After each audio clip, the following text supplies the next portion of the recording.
Halo, welcome back to my channel. Kembali lagi dengan aku Muslim. Kali ini kita akan bahas soal UKPPG ya teman-teman ya. Untuk semua guru tahun 2025.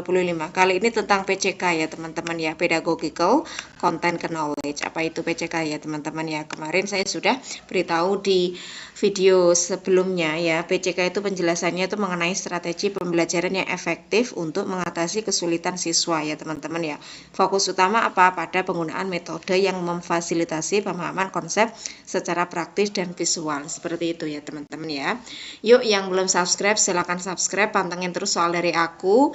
Yang sudah subscribe saya doakan semoga dimudahkan, dilancarkan dan lolos UKPPG-nya di tahun 2025 ini. Amin Allahumma amin. Soal yang pertama, Anda memberikan tugas proyek kepada peserta didik. Setelah beberapa hari, Anda melihat ada peserta didik yang kesulitan memulai karena bingung menentukan pendekatan. Apa yang sebaiknya Anda lakukan? A. Memberikan petunjuk umum dan meminta peserta didik menyelesaikan sendiri. B. Memberikan contoh karya dari tahun sebelumnya. C. Menawarkan opsi pendekatan tugas yang disesuaikan dengan gaya belajar peserta didik. D. Mengurangi beban tugas untuk peserta didik yang tampak kesulitan. E. Menyerahkan kepada peserta didik untuk menemukan caranya sendiri. Nah, untuk soal yang pertama ini tentang apa teman-teman ya pembahasannya kan di sini jika peserta didik bingung dalam memulai proyek. Nah, guru sebaiknya bagaimana? Apa yang harus Anda lakukan sebagai seorang guru? Kita lihat opsi yang A, memberikan petunjuk umum dan meminta peserta didik menyelesaikan sendiri. Nah, untuk opsi yang A ini kurang tepat ya teman-teman, karena kenapa? Terlalu umum seperti itu ya. Opsi yang A kurang tepat. Opsi yang B memberikan contoh karya dari tahun sebelumnya. Nah, untuk opsi yang B ini memberikan inspirasi ya teman-teman ya. Tetapi apa? Tidak selalu sesuai konteks saat ini seperti itu. Opsi yang B masih kurang tepat. Kita bandingkan opsi yang C, menawarkan opsi pendekatan tugas yang disesuaikan dengan gaya belajar peserta didik. Nah, untuk opsi yang C ini bagus sekali ya teman-teman ya. Karena kenapa? Menawarkan beberapa opsi pendekatan yang sesuai dengan gaya belajar mereka. Ya, ini kan membantu mereka menemukan titik awal dan tetap merasa berdaya dalam mengerjakan tugas seperti itu ya. Opsi yang C bagus sekali ya teman-teman ya. Opsi yang D mengurangi beban tugas untuk peserta didik yang tampak kesulitan. Nah, untuk opsi yang D ini lebih bagus opsi yang C ya teman-teman, karena kalau opsi yang D ini bisa dianggap mengurangi tantangan pembelajaran seperti itu ya. Opsi yang D kurang tepat. Opsi yang E menyerahkan kepada peserta didik untuk menemukan caranya sendiri. Nah, untuk opsi yang C ini kan menyerahkan kepada peserta didik untuk menemukan caranya sendiri. Nah, untuk opsi yang E ini malah kurang tepat ya. Ini juga sama halnya dengan opsi yang A, terlalu umum seperti itu ya teman-teman ya. Jadi jawabannya paling tepat adalah opsi yang C. Soal kedua, saat mengajar kelas 4 SD, Anda menemukan bahwa beberapa peserta didik masih belum menguasai kemampuan dasar kelas 2. Apa tindakan yang paling tepat berdasarkan prinsip teaching at the right level? A. Memberikan tambahan soal remedial kepada peserta didik yang tertinggal. B. Melanjutkan pembelajaran sesuai kurikulum kelas 4 agar tidak tertinggal.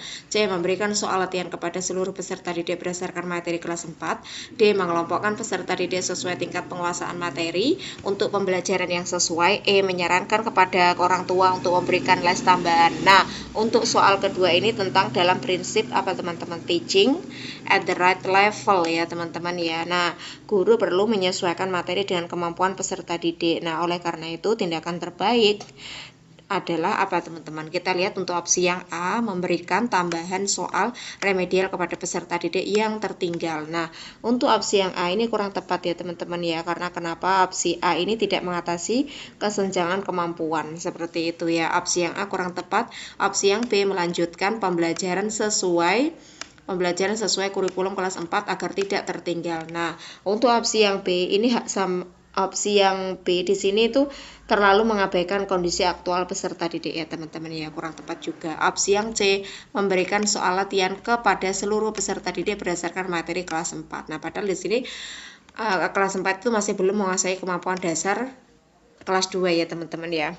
Opsi yang C di sini juga sama halnya dengan opsi yang A, karena tidak mengatasi kesenjangan kemampuan seperti itu ya teman-teman ya. Kita lihat untuk opsi yang D, mengelompokkan peserta didik sesuai tingkat penguasaan materi untuk pembelajaran yang sesuai. Nah, Untuk opsi yang D ini bagus sekali ya teman-teman ya, karena kan di sini mengelompokkan peserta sesuai dengan apa? Sesuai dengan tingkat penguasaan materi. Nah, ini apa? Memungkinkan pembelajaran dilakukan secara bertahap sesuai titik awal siswa, seperti itu. Bagus ya teman-teman ya.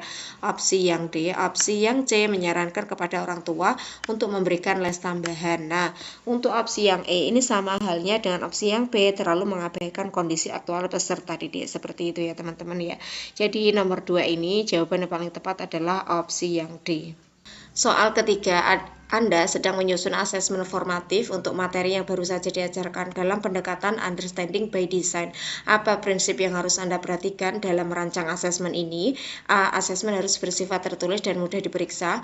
B. Asesmen harus mencakup semua indikator ketercapaian kompetensi dasar. C. Asesmen harus dirancang untuk mengukur pemahaman mendalam, bukan sekedar hafalan.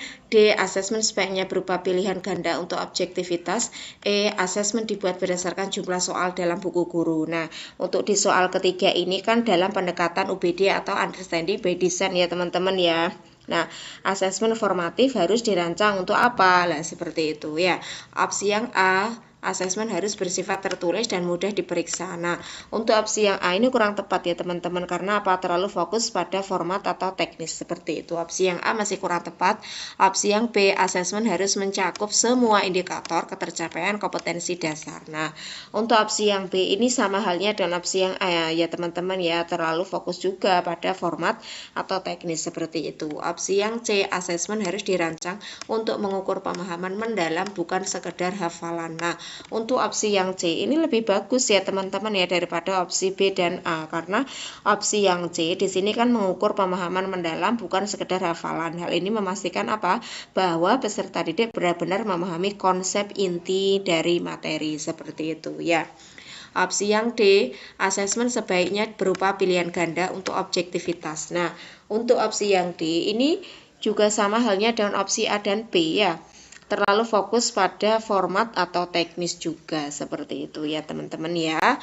Jadi kurang tepat opsi yang D. Opsi yang E, asesmen dibuat berdasarkan jumlah soal dalam buku guru. Nah, untuk opsi yang E, ini hanya menyesuaikan dengan buku tanpa mempertimbangkan konteks, seperti itu ya teman-teman ya, masih kurang tepat ya. Jadi di soal ketiga ini jawaban yang paling tepat adalah opsi yang C. Oke teman-teman, sampai di sini dulu pembahasan soal kali ini. Thank you for watching.